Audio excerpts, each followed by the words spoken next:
Welcome back, everyone. So now we're going to look at parametric equation applications. So before we just talked about an introduction to parametric equations, now we're actually going to apply a lot of this. So with parametric equations, what this is going to let us do is we're actually going to be looking at projectile motion. And we're going to write these in terms of parametrics so that we can actually find the horizontal distance as well as the height, and we can also work with time. So when we're working with your parametric equations, your horizontal equation is going to be rewritten as x equals the velocity times time times cosine of that angle. And then for your vertical motion, or your vertical height rather, then we're going to be writing our equations in terms of the gravity constant, or half the gravity constant, t squared plus the velocity times time times sine of theta plus whatever the initial height is. So as you can see down here, you're going to determine what all of those variables mean. And I will say this lesson I'm going to do entirely in the calculator. However, I'm going to write the keys and have those posted in terms of how to do them by hand. But the calculator steps are a lot. This is probably one of the most calculator intensive lessons I think I've ever done. So just kind of diving right in. So Jonas launched a rocket off level ground with an initial velocity of 63 feet per second at an angle of 84 degrees. So you're going to write a set of parametric equations to model this scenario. So starting off, you're going to look at your x equation. So we're going to plug in for the velocity and the angle. Your t value, your parameter here, is going to be in time, and we're going to leave that as your variable. So my equation for x is going to be x equals my velocity, which is 63 feet per second, times t, and then cosine of the angle, which is going to be 84 degrees.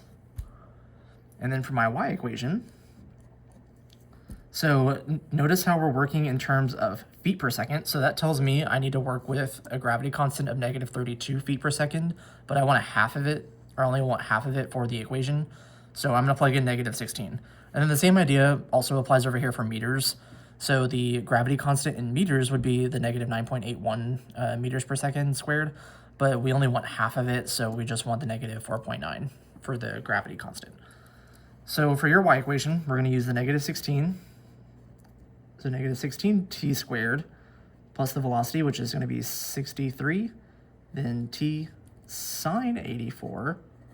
And then your initial height, notice how it says off level ground. So off level ground right here, that tells us that the initial height is going to be 0.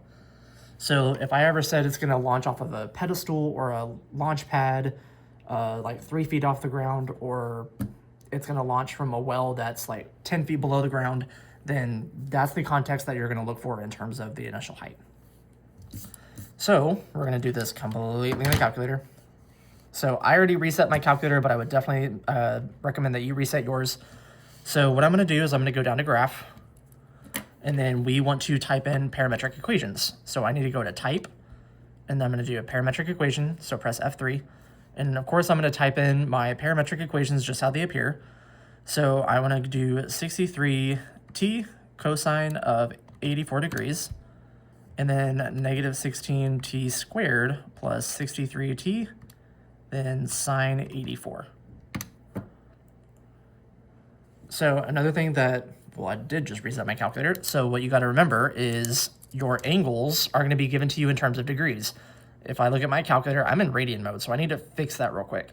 So to fix it, I'm going to do shift menu, which I can do this from the graph menu, and I'm going to scroll down a little bit more than usual to angle and then change it to degree mode. So I'm good to go here. So now let's go ahead and draw, which you can see so amazing view of your graph. So I need to fix my window. So I'm going to do shift V window, and I can't have negative time, so I'm not going to worry about negatives, but or a distance rather. So the maximum horizontal distance, for right now, let's just say 30. We can always, actually no, let's do like 20. And then for the minimum here, I'm going to leave that alone because we can't have a negative height, technically, unless we're going below sea level. But we're on ground level, so I'm not going to worry about negative. So let's change the maximum height to 50. Let's see how that goes. And then while I'm here, I'm going to go ahead and change the Tmin and Tmax. So I can't have negative time, so I'm going to leave that at 0. But the maximum time here is up to 360. I don't need it to be that high. So I'm going to change this to, let's just do 20. And then let's do a scale here of, say, 0.1. So remember, the bigger the interval and the smaller this number, that means the more values your calculator is going to have to calculate, which means if the interval's too big and this number's too small, it might take your calculator a hot minute to actually graph it. So let's try this. Let's see what happens. So still thinking. Okay, not bad. So I need to adjust my X max. I need it to go to the right more, and I need to go up more. So I'm going to do Shift V window, X max, let's double it, let's go to 40. And then for the Y max, let's go up to 80. Let's see how this goes. And then exit. That's pretty good. Still thinking. There we go. So now what I want to do here is I want to figure out, after 3 seconds, how far has the rocket traveled, how far has the rocket traveled vertically and horizontally. So I want to figure out the X value and the Y value. So let's look to see what we can do on the Casio with the parametrics. So I'm going to do Shift G solve. If I try to find a root, it's going to come up blank. Calculator won't do it. Let's say I try to do a max. Won't do it. A min, won't do it. Whoops. Y-intercept, won't do it. Won't do anything. The one thing it will do is a Y-cal. So here is going to prompt you for a t-value.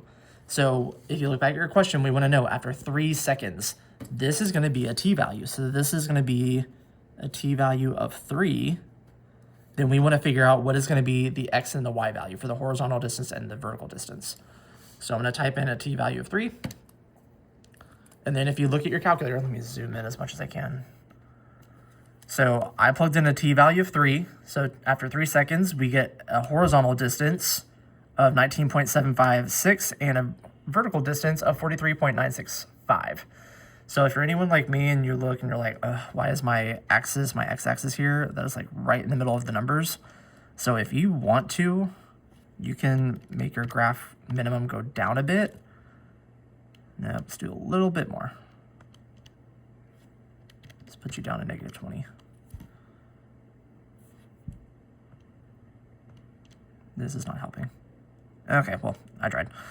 So if you want to try to move your axis a little bit, to move it up or move it down or whatever, so you can see your numbers better, but you really don't have to. It's really just if the numbers are giving you kind of a hard time to see, which, it's fine.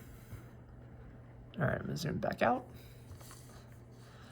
Okay, so how I'm going to write this. So I'm going to say my horizontal distance after 3 seconds is going to be about 19.756 feet. And then my Y distance, my vertical distance, that should be a 3, after 3 seconds, is going to be about 43.965 feet.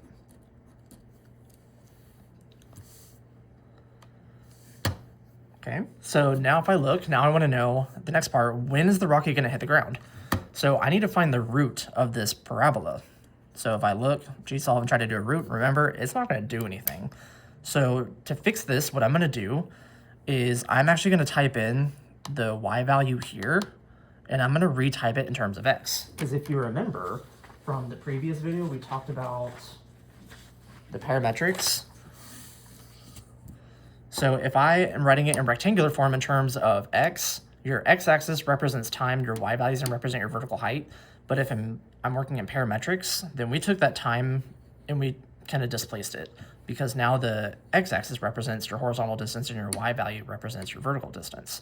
So what I'm going to do is convert back, or not really convert, but rewrite in terms of rectangular. So I'm going to write it as a Y equals equation. So over here, what's going to happen, the equation I have in for YT1, I'm going to rewrite it rectangularly. So I need to go back to type and then Y1. And I'm going to type in the same equation. So -16x squared. Where'd my equation go? There you are. So -16x squared plus 63x sine 84. So I'm going to draw it. And now we have 2 parabolas on our graph. So I'm going to adjust my, I'm a dum-dum. I've been Changing my X-min, not my Y-min. This is what I should have been changing so I can see my numbers better.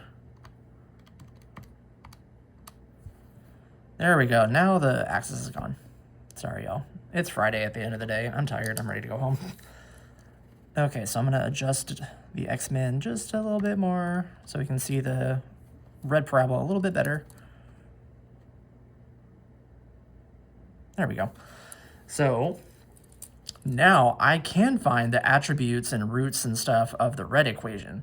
So we just can't do it for the parametric, but the red equation that's written rectangularly, I can find all those attributes I need. Okay, so over here, I want to know when is it going to hit the ground. This is a fancy way of saying I need to find the roots. So the x-intercepts. So on my graph over here, I'm going to do shift, G-solve, and then root. So this is giving me 0, 0. That's when it's going to launch. I don't want that. I want when it lands. So I'm going to toggle over to find the other one. So it's going to be at 3.916 seconds. But because we want to know when, we need to know time, which means your answer here needs to be written in terms of t. So we're going to write t equals 3.916 seconds.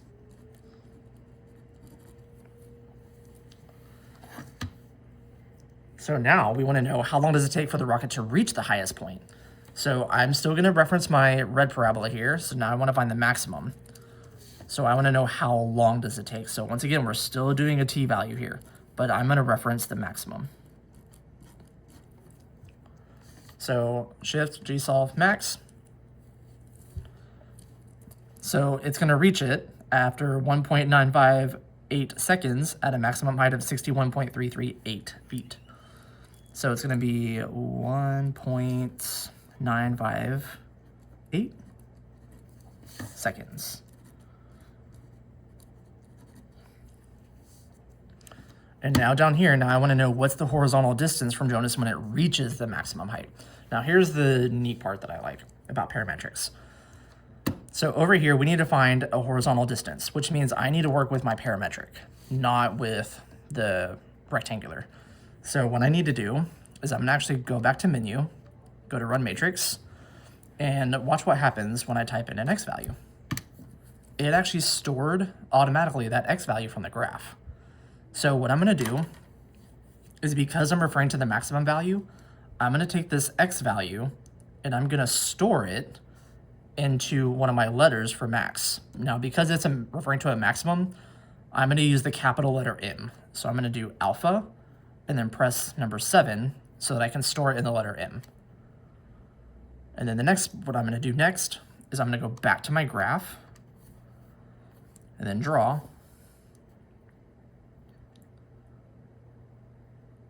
Now I actually want to plug in that maximum into my parametric. So I'm going to do shift, G-solve, and then do a y-cal, and then your equations are going to blink, which is going to ask you essentially which equation do you want to do the y-cal with. I want to do it with the parametric, so your parametric equation should be blinking. If you toggle, is it up or down? It's up or down. Now my rectangular graph is blinking, but I don't want to do my rectangular graph. I want my parametric. So I'm going to toggle back over to my parametric. And now it's going to ask you for a t value. Well, I'm going to plug in that m value that I just stored. And now it's going to tell me right here. So let's try and zoom back in. So the t value that I just stored, the horizontal distance will be my x value. And then the y value is going to be the vertical distance at that time. So what's nice about this, let me zoom back out. So the horizontal distance, this is going to be written in terms of an x value. So this is going to be x equals 12.894. Whoops, I can't round. And then feet. So then we want to know what is the rocket's maximum height. Well, that's going to be using the same value here, or not same value, but using the same point. But now we're going to be looking for the y value. So I want 61.338 feet. Ta-da. So notice how really the only thing I had to write down was the answers, because I did everything in a calculator. But like I mentioned before, I'm going to do the key according to solving this by hand. So let's move on. So carry a kick a football off level ground with an initial velocity of 66 feet per second at an angle of 40 degrees. You want to write a set of parametric equations to model the scenario or the situation first. So I'm going to go ahead and write them. So we're going to have x equals the velocity, which is going to be 66, t cosine of the angle, which is going to be 40 degrees. And then for my y value, or y equation rather, we are in feet per second, so I need the negative 16 as my gravity constant. So negative 16 t squared, then plus 66 t sine of 40, and then it's off level ground, so my initial height will be 0. So I don't need to add anything at the end. So the first part, or rather the second part, is how long was the ball in the air? So this is essentially the same as kind of finding a root. So I'm gonna go over to my calculator, so I'm done with this problem. So I'm gonna type over it so I don't have to go back and forth. So for this one, for my x equation, so 66t cosine 40, then negative 16t squared plus 66t sine of 40. And then I'm gonna go ahead and graph it rectangularly as well. So negative 16x squared plus 66x sine 40. Because I know I'm gonna need all three of these equations. So when I draw it, I have an oh so amazing view of my parametric. So the red graph is fine. So the x max, I definitely need to increase. Let's try 100, see how that goes. Let's bring the height down since it was way high. Okay, so I still need to increase the x value way more. So let's try 150. I'm gonna bring the height down just a smidge. And we are good. So really what you want to focus on is the parametric. The red equation is not going to be of your utmost priority. Your parametric is. So we want to know how long was it in the air. So once again, I need to find the root, but I can't do anything except for a y-cal on my parametric. So I'm going to focus on the red one. So I'm going to find the root of my red equation. So I don't want 0, 0, that's when it launched. So it's going to land after 2.651 seconds. 2.651 seconds. Now I want to know what's the horizontal distance that the football traveled. What is the total horizontal distance the football traveled down the field? So now I'm going to take that root value and I want to know what was the x component of the root over here for the parametric. So I'm going to store this value so I can plug it into my parametric. So I'm going to get rid of this. So I'm going to check my x value, which is the 2.651, which matches. So I want to take that x value. I'm going to store it. Now, let's say that's when it hits the ground. So I'm going to say alpha and then plug it into G for the ground. It does not matter what letter you use, but I try to use either G for ground, or you can use R for root, or Z for 0. Does not matter. Just pick something. So now I'm going to go back to my graph, then draw. So when I get here, now I want to plug in that value into my parametric. So I need to do a y-cal. So shift, G-solve, F6 to toggle, and then do a y-cal. And I want to plug it into my parametric. And I'm going to plug in that G value, which is when it hits the ground. So that horizontal distance is going to be 134.057 feet. So this is the root of the parametric, so I want the horizontal distance, which is an x value. So 134.057 feet. So next I want to know what's the maximum height of the ball. So this one, I don't necessarily need the horizontal component, so I can just go to my red one, my red equation, not root. Maximum height, I need the max. There we go. So the maximum height is going to be 28.122 feet. So this is the maximum height. This is a vertical distance So I need a y equals. So this would be 28.122 feet. And then after how many seconds is the football at exactly 20 feet in the air? So I want to know, I'm given a y value, I need to find the t value. So I'm going to use the rectangular graph, which is the red one, and I need to find an x value, so I need to do an xcal. So I'm going to plug in when the y value is equal to 20. So that's going to happen at I know it gives you the x value, but remember, we're talking about time, so we need to write it in terms of t. So t equals 0.613 seconds. And then I'm going to toggle over. And t equals 2.038 seconds. Ta-da! So now for this next one. So a golf ball is hit with an initial velocity of 125 feet per second at an angle of 22 degrees above the horizontal. Whenever I say above the horizontal, or I could even say with the horizontal, this is just means, or it just means from the ground. From ground level, with the ground, or however you want to word it. So we also want to know, will the ball clear a 25-foot sand trap whose nearest edge is 300 feet from the golfer? So I'm actually going to do this one over here, so I don't have to worry about space. So what I'm going to do first is write my parametrics equations. So notice how on this one we didn't give you parts, because on questions like this we don't necessarily want to give you a ton of hints on like a process to follow or what things you need to find like we do in the previous ones. So we just kind of leave it open-ended where you have to know what to find specifically. So what I'm going to start with is just writing the parametric equations. So I need to start with the velocity, which is 125 feet times t, and then my cosine of my angle, which is 22. And then now for the y equation, so I am measuring in feet per second, so the gravity constant I'm going to use is the negative 16. So negative 16 t squared plus 125, forgot my t value, 125 t sine of 22. And then it is hit on the ground, so you don't need any initial height. I don't know why I wrote that. You don't need it. So this is my parametric. So what I want to do is I'm going to check to see if it's going to clear this little sand trap. So on my calculator, so I'm going to go ahead and just get rid of all these so I can start fresh. So I'm going to type, go back to parametric. So type in 125 t cosine 22. Then negative 16 t squared plus 125 t sine 22.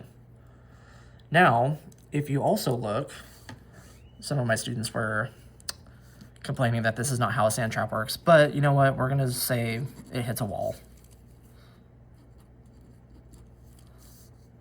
That way we're just all on the same page, because apparently I don't know golf, which is true.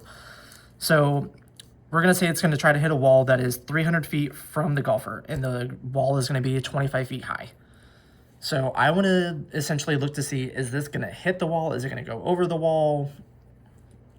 Essentially, we just want to see what's going to happen. So on the calculator, I'm going to still stay in parametric mode over here, but I'm going to plug in this information from the problem. I'm going to plug in the horizontal distance of that wall, which is 300. And then I'm going to plug in the vertical component of that wall, which is 25 feet. And then I'm going to draw. So I definitely need to adjust my graph. So x-min or x-max, let's change you to, let's try 200. Y-min, let's change you to -5.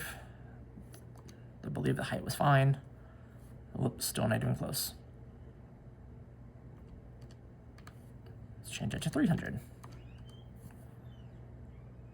We're getting there. Okay, let's try 350. There we go.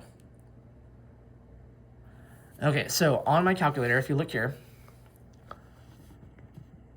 so we have the path that this golf ball is going to travel, and then if you look at your calculator, you'll see that little red dot. Now that is going to represent, whoops, that's going to represent the top of your wall. So what this tells me is because the dot is way above the parabola here, this tells me that the golf ball is going to hit the wall. It's not going to make it over. Now, let's say the wall was only, for some reason, let's say it was only 10 feet.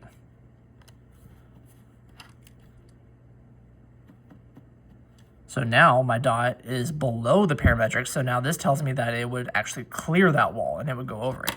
But in this case, because the wall was 25 feet, I'm going to put this back as 25. But because the wall is 25 feet, it's not going to clear it. The ball's going to run into the wall. So does it clear this wall? In this case, no. Whoops, zoomed in. No with a heart. So I could technically extend this question even further and then say how many more feet are needed in order to clear the wall. So essentially, it's a very fancy way of asking, what is the distance? I think I zoomed in on accident. Whoops. So it's a very fancy way of asking, what's the distance from the top of the wall to my actual graph here? So this is another really good question I could potentially ask you. So what that means is I need to find that t-value when that happens, so I can find the y component of that parametric. So I'm going to take that 300 and I'm going to set it equal to my x equation. So 125t cosine 22. And I'm going to solve this for my t-value. So I would divide both sides by 125 cosine 22. So that would be 300 divided by 125 cosine 22. So on my calculator, let's go to run matrix. So 300 divided by 125 cosine 22, which is going to be 2.588 seconds. So I want to store this number, and it's not going to matter what letter you use, so I'll just say A. So I'm going to go back over to my graph, go to draw,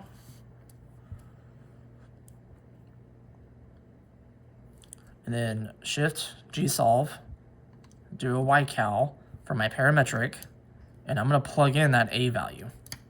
So I know that this is a horizontal distance of 300 feet, which means at 300 feet horizontally, it means its corresponding y value will be 14 feet.